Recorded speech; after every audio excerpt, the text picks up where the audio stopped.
dünya dediğimiz şey de metafizik anlamda aynı anda hem Cenab-ı Hakk'a bir ayna tutan hem de onu perdeleyen bir hakikattir.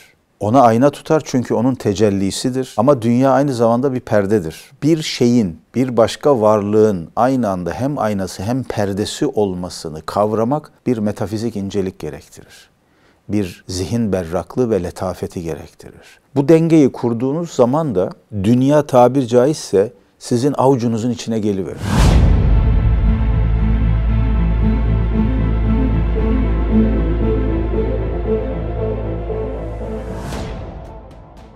Hocam hoş geldiniz, safa getirdiniz. Eyvallah. Şimdi dünyanın meselelerini 2 bölümdür çözmeye çalışıyoruz ama bir de insanın meseleleri var. Ona dair bir şey soracağım. Programlardan birinde demiştiniz ki hani yoklukla imtihanı verdik ama varlık imtihanını verebiliyor muyuz? Emin değilim dediniz. Şimdi dışarıda ayartıcı bir dünya var. Daha güzeline sahip ol, daha iyisini al, sen hepsine layıksın. Araban şu olsun, evin böyle olsun, çocuklarının geleceği, istediğini yapabilir filan diyor. Müslümanca duruş, mesela Nuri Pakdil abi hani antikapitalist diye kendisini tarif ederdi. Biraz bunu ihtiva ediyor sanki. İnsan ne yapar da buraya gelir? Ne yaparsak eşyaya, dünyaya, maddeye karşı Müslümanca bir duruş sergilemiş olabiliriz? Şimdi meşhur bir söz vardır biliyorsun, arifler söylemiştir sufiler için. Dünyadadır ama dünyadan değildir. Dünyada olup dünyadan olmamak, dünyalı olmamak önemli. Dünyada olduğumuzu unutmadan bizim serüvenimiz burada, bizim imtihan dünyamız bura. Bize bu kadar nimetin, ikramın yapıldığı yer burası. Yani bunları göz ardı etmeyelim. Çünkü dünya dediğimiz şey de metafizik anlamda aynı anda hem Cenab-ı Hakk'a bir ayna tutan hem de onu perdeleyen bir hakikattir. Ona ayna tutar çünkü onun tecellisidir. Her baktığımız, gördüğümüz şey onun yaratıcı iradesinin bir neticesinde ortaya çıkmıştır. Ve onlardan hareketle biz yaratıcıya gideriz. O bağ zaten içimizde varsa o bağı kuvvetlendiririz. Ama dünya aynı zamanda bir perdedir. Yani kapılırsan ona, kaynağını, özünü unutursan dünyada kalırsın ve burada Allah korusun tükenir, telef olur gidersin. Bir şeyin, bir başka varlığın aynı anda hem aynası hem perdesi olmasını kavramak bir metafizik incelik gerektirir. Bir zihin berraklığı ve letafeti gerektirir. Bunu aynı anda hem aklınızla, hem kalbinizle, hem muhayyilenizle, hem vicdanınızla yaparsınız.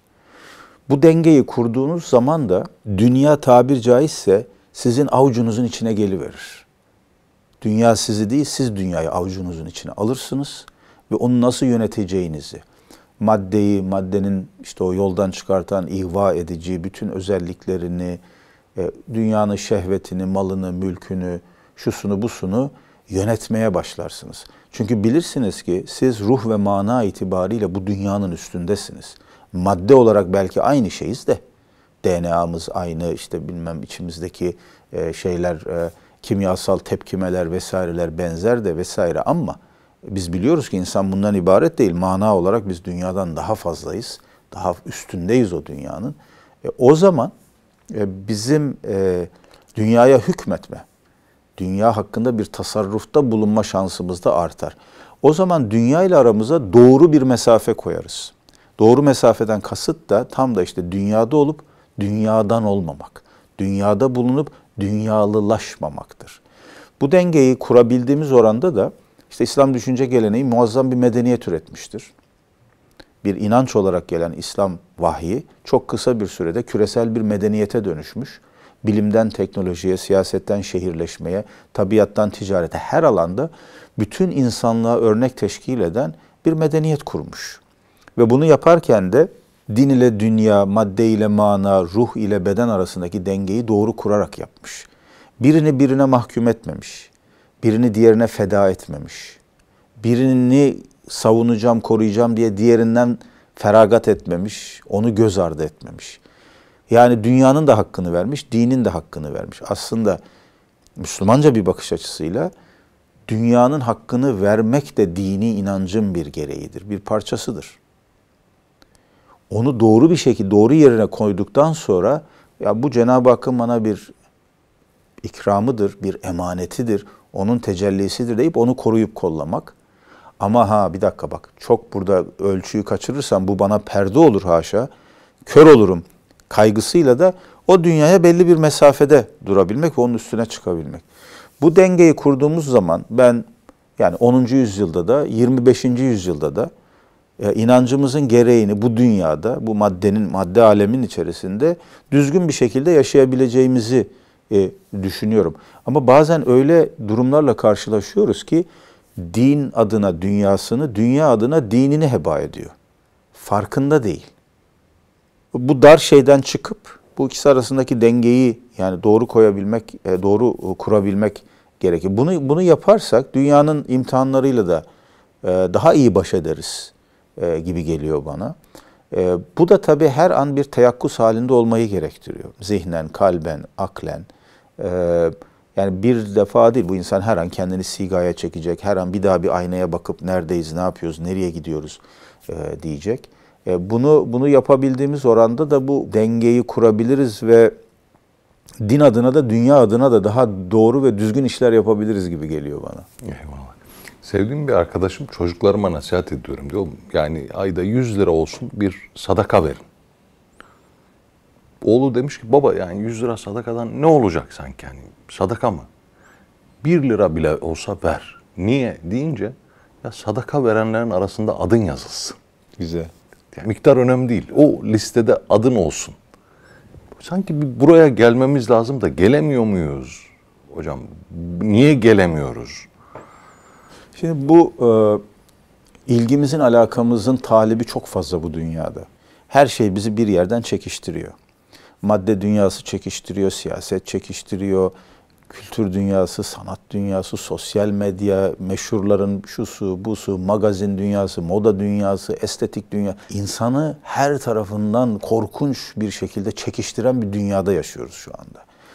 İnsan hangisine bakacağını, hangisine odaklanıp dengeyi nasıl kuracağını bilemez hale geliyor. O yüzden de her seferinde böyle insanları böyle bir bocalar, sersemler, ayakları dolanır halde görüyoruz. Bazen bu bir anda oluyor, bazen bir insanın bütün ömrüne yayılıyor. Bir toparlayamıyor bir türlü. Hani şeyi tolere edebilirsin. Yani bir dönem bir türbülansa girdi ama çıkacak oradan. Çıkacak yani endişem yok. Şu anda hafif böyle bir sallantıda ama gelecek. O insanlara da asla umut kapısını kapatmamak lazım. Mutlaka çıkacak oradan. Bir dönem belki bunu yaşaması gerekiyor. Ama bir elin orada olsun. Sakın bırakma. Ya bu da şöyle yapıyor. Asla öyle düşünme. Yani kulun kalbindekini Allah'tan başka en iyi kim bilir?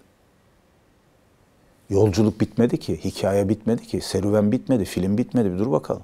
Sen şimdi bir karesini aldın, orayı dondurdun ve bir hükümde bulundun. Mahkum ettin o insanı. Bir dakika. Aynı şeyi sana yapsalar, bana yapsalar, hayatımızın bir döneminde bir kareyi alıp bir fotoğraf üzerinden bizi mahkum etseler biz nerede olurduk Allah korusun. Bir dakika dur. Yürüyüş devam ediyor.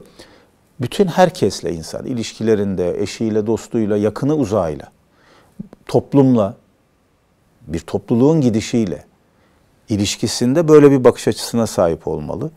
Bu bir yolculuk devam ediyor. Aman durmayalım. Elimiz orada olsun. Onu bir şeyimiz devam etsin. Bütün bu iniş çıkışlar içerisinde tabii hayatımızda hep akılda tutmamız gereken bir husus. İlginçtir. Mesela devlet yönetiminde de bazen görüyorsunuz bunu, dedim ya, bir milletin tarihinde, hayatında da bazen, tarihçi hayatında da bu tür şeyler karşımıza çıkıyor. Dönem dönem işte Türkiye 100 yıl önce neredeydi? 200 yıl önce hangi sorunlarla uğraşıyorduk? 50 yıl önce neredeydik? Bugün hangi meselelerle uğraşıyoruz? 50 yıl sonra nerede olacağız? Yani geniş bir tarihi perspektiften baktığınızda kendimizi de böyle bir analize tabi tutabiliriz. Stratejik düşünme de zaten bu büyük fotoğrafa bakarak nihai hedefe doğru nasıl yürüyeceğimize ilişkin zihnimizde bir tasavvurun oluşması anlamına geliyor. Arada yaptıklarımız taktik hamleler. Ama asıl olan stratejik olarak şu hedefe gitmek için büyük fotoğrafı nasıl okuyabilirim? İlginçtir, bizde devlet geleneği, devlet adabı aslında bu ahlakı bize öğretiyor, bu bakış açısını bize öğretiyor. Dilimizde bile bunun çok ilginç bir yansıması var. Batı'da devlet kelimesinin karşılığı olan state, statis, durağanlık demek, durum demek. İngilizce'de ve İngilizce'den bize de geçen işte istasyon gibi, stand gibi kelimelerin içinde bulunan ST kökü Latince'de durağanlık demektir. Durmak, bir durum, bir hal. Durmak. Hatta İngilizce'de mesela arrest kelimesi vardır. To arrest yani birini tutuklamak. Giden birini durduruyorsun. Oradaki sondaki ST de odur. Dur. Ben de isim ST. ST olabilir. Serdar Tuncer de dur. Durduğu yerde. Bir durağanlığı ifade eder. İşte statüko diyoruz ya. Bunlar bir kişinin statüsü. Mesela o anda bulunduğu yer, durduğu yer. Şimdi dil de burada enteresan şeyler söylüyor bize etimoloji. Devleti böyle tanımlamışlar. Bir topluluğun bir dönemde, bir anda bulunduğu durumu, konumu, o andaki halini ve onu korumasına ilişkin alacağı tedbirleri ifade ediyor. Bizde ise devlet kelimesi develeden geliyor. Tedavül etmek, sürekli dönüşmek, akmak, bir hareket içerisinde olmak, elden ele gitmek. Dolayısıyla aslında dil bize şunu söylüyor. Nasıl insan özünde, ruh dünyasında dinamikse, sabit değilse, bir yerde durmuyorsa, akmaya devam ediyorsa, toplum da akmaya devam ediyor. Toplumu oluşturan bireyler ve onlardan ortaya çıkan kolektif kimlik de sürekli bir devinim içinde. Devlet de bu devinime, bu hareketliliğe cevap vermesi gereken bir mekanizma. Dolayısıyla devletin de kendini sürekli canlı tutması, diri tutması, kendini yenilemesi, sigaya çekmesi, aynada kendine sürekli bir bakması gerekiyor. Kendini sürekli güncellemesi gerekiyor.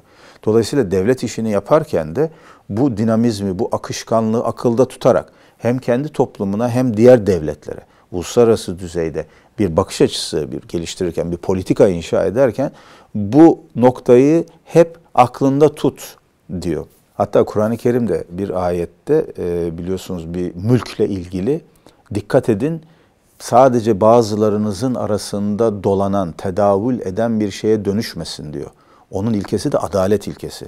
Adalet olursa diyor sadece belli bir kesimin içinde elden ele dolaşan bir güç olmaktan çıkar, millete hizmet eden bir şeye dönüşür diye. Onun için de adalet temel ilke orada. Şimdi burada bu dinamizmi yani doğru anlayabilirsek, doğru okuyabilirsek, dünya ile ilişkimizde de hem bireysel olarak hem kolektif olarak, toplum olarak da, millet olarak da, ümmet olarak da bunu daha doğru bir yere oturturuz. Daha önce de ben bunu birkaç vesileyle söylemiştim. İslam dünyadan kaçan bir din değildir. Dünyayı dönüştürmek için harekete geçen dinamik bir dindir.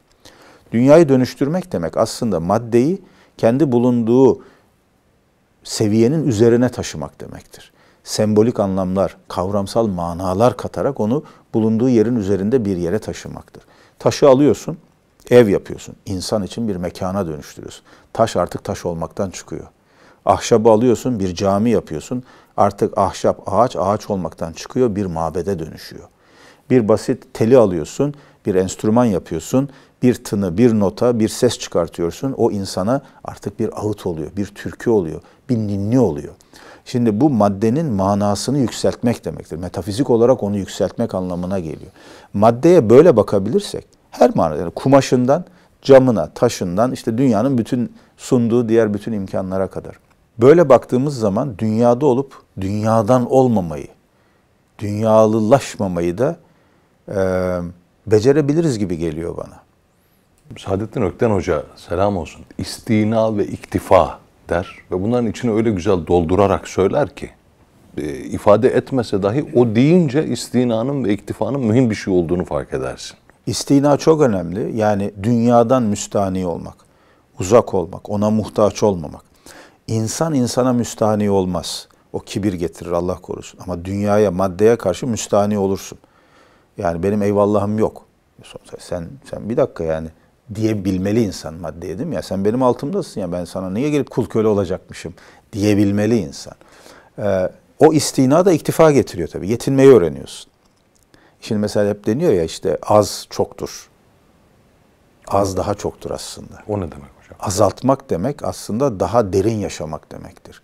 Basitleştirmek, sadeleştirmek bir şeyi daha derinlemesine yaşamak demektir. Böyle bir sürü karman çorman, gürültünün, kakafoninin olduğu bir ortamda doldurmuşsun evini, odanı, zihin dünyanı, ruh evini, kalp evini bir sürü şeyle doldurmuş. Nefes alamaz hale gelmişsin. Nefes alamıyorsun, ışık gelmiyor. O kadar doldurmuşsun ki İngilizce tabirle stuffy hale getirmiş. Yani bir sürü şey koymuşsun oraya. Bir sadeleştir, bir aç, bak nefes almaya baş, ışık gelecek. Sen bir nefes alacak, aklın nefes alacak, kalbin, ruhun nefes almaya başlayacak. O az çoğalacak. Az gibi görünen şey çoğalmaya başlayacak. Yani bir çalışma odan yahut evin şu kadar metrekare, önemli değil. 100 metrekare de olur, 500 metrekare de olur. O kadar çok şeyle doldurmuşsun ki 100 metrekare olmuş 25 metrekare. 500 metrekare olmuş 30 metrekare. Ne kıymeti var? Sen hala kendine daracık 20 metrekarelik bir yer açmışsın. Bir aç, şöyle bir sadeleştir, bir rahatlattır orayı. O az çoğalır işte. Az gibi görünen şey, bu eşyadır, maddedir, her neyse, senin hayatını çoğaltır aslında. Bu insan hayatı için de böyle. İnsan hayatında bu manada azlaştırabildiği oranda iktifayı öğreniyor, yetinmeyi öğreniyor. Daha azıyla daha çok şey yapmaya başlıyorsun. Ve bu senin senden aşağı olan şeylere bağımlılığını azaltıyor. Ve insan ancak kendinden daha yüksek bir şeye yöneldiği, bağlandığı zaman yükselmeye başlıyor zaten. Senden aşağıdaki şeyler seni çekiyor aşağıya. Sen onları kaldır, sen yukarıda olana yönel. O zaman bak, o zaman kanatlanıp uçmaya başlıyorsun. Gene dünyadasın, dünyadan kopmuyorsun. Dünyanın güzelliğini gene görüyorsun, o tecelliyi gene görüyorsun. Ama daha güzel yaşamaya başlıyorsun. Daha anlamlı yaşamaya başlıyorsun. Ve ondan sonra Aristo'nun dediği gibi herkes yaşar ama sadece iyiler iyi hayat yaşar demeye başlıyorsun. O iyiler ve iyi hayatı açalım mı biraz? Aristo iyi hayat akıl ve erdem üzere yaşanan hayattır diyor. Biyolojik hayattan farklı olarak. Biyolojik olarak herkes yaşar. Biyolojik olarak bizim hayvanlardan bir farkımız yok. Onlar da yaşıyor, biz de yaşıyoruz. İyi yaşam akıl ve erdeme dayalı yaşamdır. İnsanın aklı ve erdemi kendine kılavuz ederek yaşamaya başladığı hayattır. O hayatın içinde akıl, zeka vardır, estetik vardır, ahlak vardır, erdem vardır, muhabbet vardır, dostluk vardır. İnsanı insan yapan ve yükselten, maddenin ötesine, dünyanın ötesine taşıyan bu temel özellikler vardır. Bunlar sayesinde de insan kültür inşa eder, medeniyet inşa eder, kolektif bir hayat yaşamaya başlar. İnsan artık yaşayan herhangi bir canlı olmaktan çıkar, bu dünyada ukbaya dönük hayat yaşamaya başlayan bir varlığa dönüşür. Aklın ve erdemin kendisinde tecessüm ettiği, ortaya çıktığı, taşahhus ettiği, müşahhas hale geldiği, kişileştiği, şahsileştiği bir varlık haline gelir. Bunu Aristo tabii söylerken akıl ve erdemi çok doğru bir yere oturtuyor. Ve bizim düşünürlerimiz de, bizim filozoflarımız da bunu okuduğu zaman diyorlar ki ha tamam, bu bize son derece tanıdık bir şey. Bize yabancı değil. Elbette insan akıl ve erdemle ancak insan olabilir. O zaman da insan yeryüzüyle ilişkisini başka bir boyuta taşır. Biz burada elbette misafiriz ama hoyrat bir misafir, nankör bir misafir değiliz. Dünyanın da hakkını verip onu koruyup kollayarak bu dünyadan gideriz. O yüzden Batı dillerinde de humana kelimesi, yani insan kelimesi, human kelimesinin kökeninde olan humana hem Grekçe'de hem Latince'de inhabit, yani bir yeri mekan edinmek, temekkün etmekle aynı kökten gelir. İnsan bir yeri habitata çeviren, bir mekana dönüştüren varlık demektir. Bir yeri ev, yurt edinmek demek, oranın sahibi değil, hadimi olmak demektir. Oraya patronluk taslamak değil, orayı koruyup kollamak demektir. Oraya hoyratça davranmak değil, oranın hamisi olmak demektir.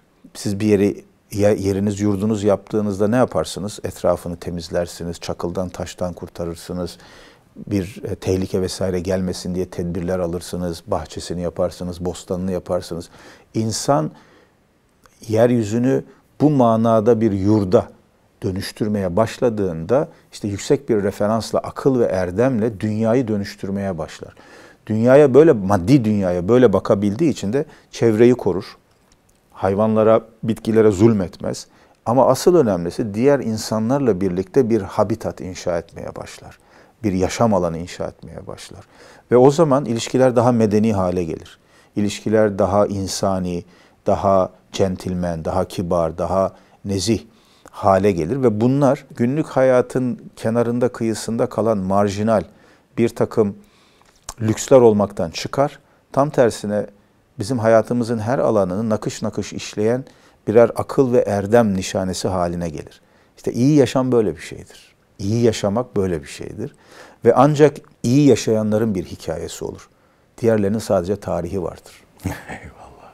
Şimdi hani türkülerde, şiirlerde gönülden bahsederken gönül yurdu, gönül ili deriz ya hocam. İnsan ve mekanı değiştiren, dönüştüren deyince gönüle de bir mekan gibi bakıp orayı da Elbette dönüştüren. Şimdi bizim gönül evimiz en kıymetli evimiz. Kalp evimiz en kıymetli evimiz. Hanların olur, hamamların olur, evlerin olur vesaire. Ama gönül evi fakirse bunların hiçbir kıymeti yok. Gönül evin zenginse 50 metrekare, 100 metrekare yerde senin için bir vahaya dönüşür, bir yaylaya dönüşür, bir ovaya dönüşür.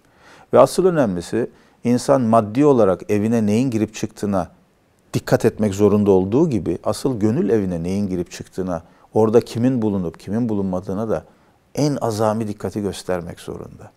İnsan evine herhangi bir şeyi sokar mı? Zararlı maddeyi sokar mısın? Kirli, paslı, affedersiniz böyle pis bir şeyi alıp evinizin içine getirir misiniz? Çamur oradan buradan pislik akan bir şey, yağlanmış, kokan bir şey getirip evinize sokar mısınız? Aynı şey gönül eviniz için geçerli, kalp eviniz için, akıl eviniz için geçerli. Kendimizi pandemiden bahsettik, 2 yıllık bir salgın döneminden geçtik. Maskeler taktık, aşılar olduk, uzak durduk, mesafeyi uyguladık, karantinaya girdik, dışarı çıkmadık. Kendimizi gözümüzün bile görmediği bir fiziksel virüsten korumak için yaptık bunu, değil mi? Bedenimizi korumak. Doğru olan da buydu elbette. Çünkü bu bize bir emanet ve onu korumakla mükellefiz biz. Aklımızı korumak için aynı hassasiyeti gösteriyor muyuz? Kalbimizi korumak için aynı inceliği gösteriyor muyuz? Aklımıza, kalbimize neyin girip çıktığına ne kadar dikkat ediyoruz? Bedensel sağlığımız için gösterdiğimiz özenin, hassasiyetin onda birini akli ve kalbi sağlığımız, güzelliğimiz, inceliğimiz, nezaketimiz için göstersek dünya çok daha güzel yaşanır bir hale gelecek. Hocam teşekkür ediyoruz. Eyvallah. Bu bölüm böyle bir titre ve kendine dön bölümü oldu. Eyvallah. Çok sağ olun. Hep birlikte inşallah.